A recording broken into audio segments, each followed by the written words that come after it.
Hello everyone, hope you are doing well. Now this is a little promo for Patreon, but do stick with us because what myself and Gonzo do is mug a tea where the Patreon send us the questions, we have a brew and discuss their topics. We'll always keep one left over so we can discuss it, put up on YouTube, promote Patreon. Hopefully it's a worthwhile listen at the same time as well. More about Patreon in a mo. But Gonzo, James H says, I've been saying all season that Moyes' lack of ability has been carried by Kudus, Alvarez, Paqueta and Bowen.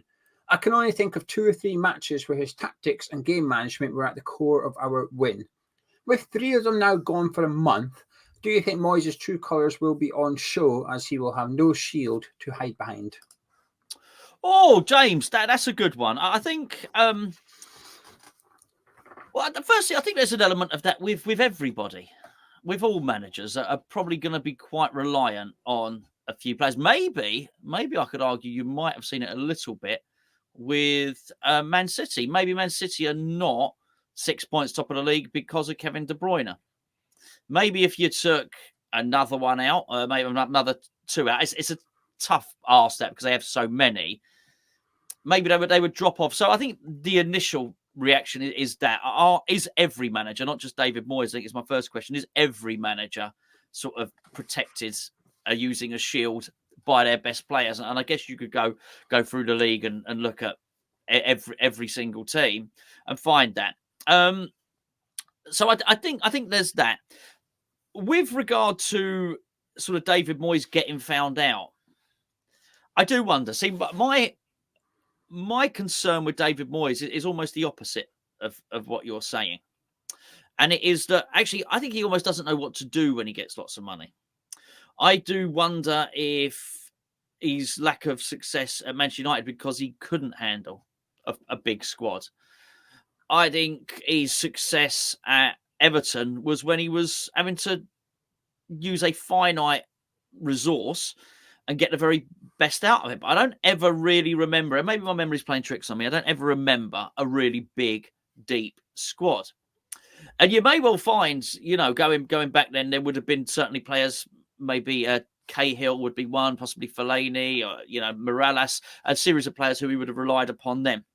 The one thing I do think he's got going for him, though, is whilst he might not be very good when he's got lots and lots of the very best players, like at Manchester United, I've often wondered if he does come into his own when he doesn't have to manage any superstars or any egos or any of that stuff at all. And I'm also very, very aware. I take it this video's going up, Geo, before the Sheffield United game, right? Yeah. It'll be going on before the Bristol City game. Don't worry about that. Okay.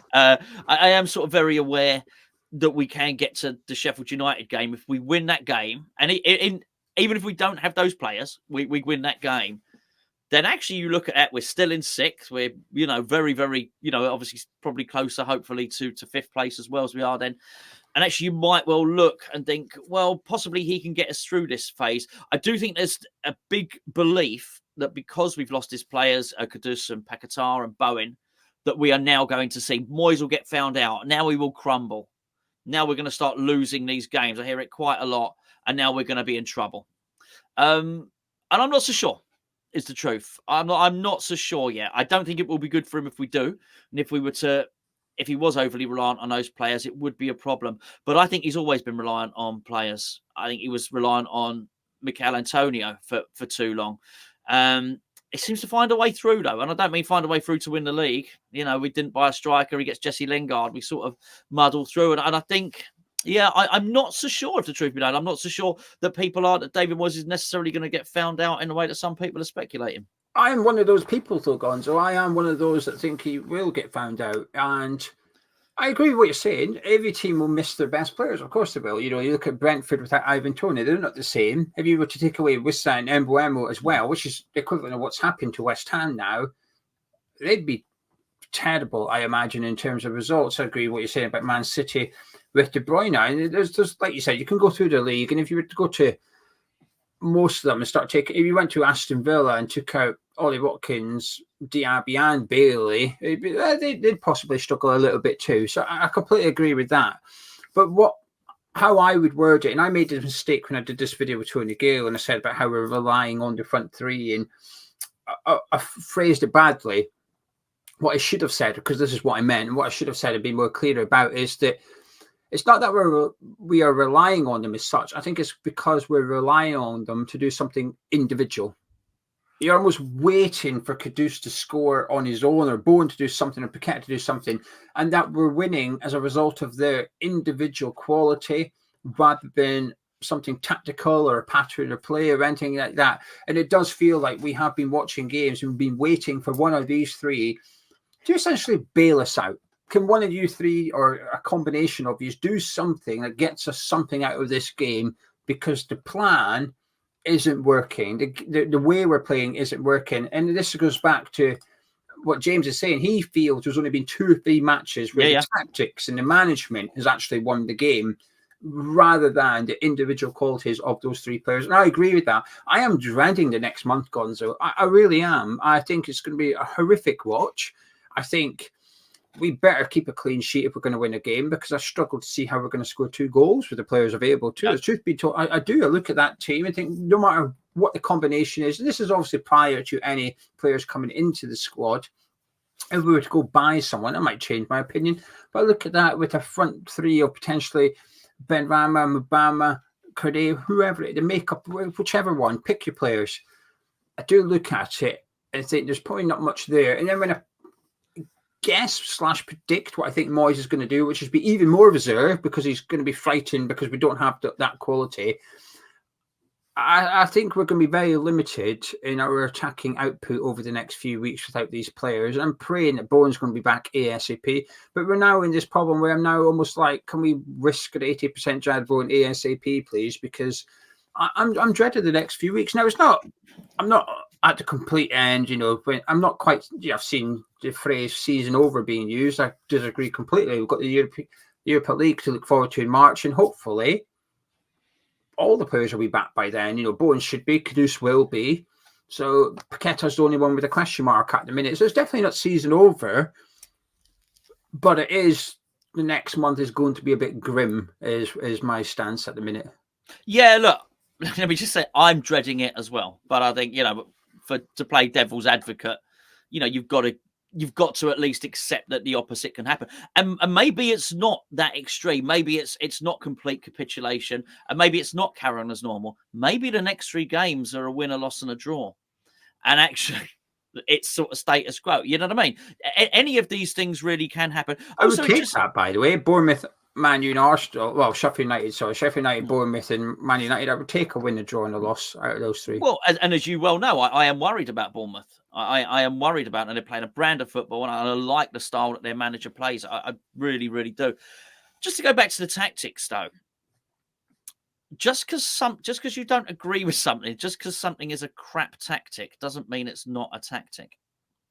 So maybe, just maybe, his tactic is to rely on his individual players to get him a goal or shoot, and then that gets us a corner. And maybe that's his tactic. Maybe his tactic just is to defend and defend, think he can get 6 or 7 chances in a game, and our forward, because the quality of the forwards is so good that maybe they'll score something, and if not, then we can pile on. And maybe the tactic is to get a set play or something like that. Now, I just because that is not a De Zerbi tactic, or it's not anything particularly innovative with the fullbacks that maybe Mikel Arteta might be doing, just because it's not as complex a tactic as that, it's still a tactic. Do you know what I mean?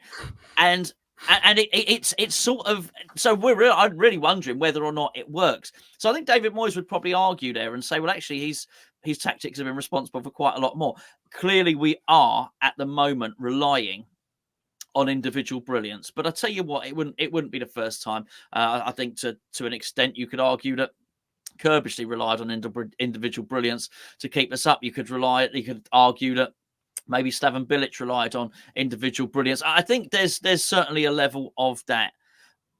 I do think it's a big test for him, though, Geo, a big test, and where I do wonder. I have my suspicions, as you know. I think what he's done in terms of, he's almost, you feel he's disintegrated Fornals and Benrahma and Cornet and almost crushed their spirit. So I believe all of these things to be true. I think it's very, very hard. I do not think he's given himself the best chance. And this is what happens when you just invest emotionally, maybe, in just your starting 11. then you're actually going to need those other guys. And he's going to call upon them now. And there's only, if you treat someone badly and then eventually you're going to call them in for a favour, you may not get the response that you want. And I think, so I suspect that is what's going to happen. I really do. But don't rule out, do not rule out a win, a loss, and a draw in the next 3 games, honestly. Because then I bite your hand off, Gonzo, because like you said, we just stay where we are, hopefully. And by then, Jarrod Bowen will be back at least, and Kudus won't be too far away. And we're in a decent position. I just feel like we were possibly going to sacrifice a few points over the next few games. I hate how much I found myself agreeing with what you were saying there in regards to the tactic is almost defend and hope. I almost want to say, no, it's not, but actually it is. That probably is the game plan, and we're going to see even more of it. But I think what my worry would be is, whilst I agree with that, I think the hope is almost gone. Yeah. So the tactic that remains is defend, and the other bit, which was hope that one of this lot can do something, that's, I say gone. It's not gone. We're still going to have attacking players on the pitch, but the probability of something occurring is a lot lesser. Like you said, yield 6 chances and we take 1. Well, actually, I think we're going to struggle to yield that many chances, and then being clinical is less likely because the rate Bowen and Kudus in particular are scoring at it's ridiculous. It's unsustainable. Like, they are hitting numbers that they shouldn't really be achieving in terms of just how clinical they are. Get half a chance and it's in the back of the net. Well, actually, the players that we've got left require bigger chances, and there's still not much guarantee that it's going to result in a goal. You look at Fornals' opportunity against Bristol City, and it was a fantastic save by O'Leary, but he shouldn't be getting a chance to save that. Bowen would have hit the back of the net with that opportunity. But this is where we are. And I think I'm just really dreading it, because I think entertainment factor is already quite low at times.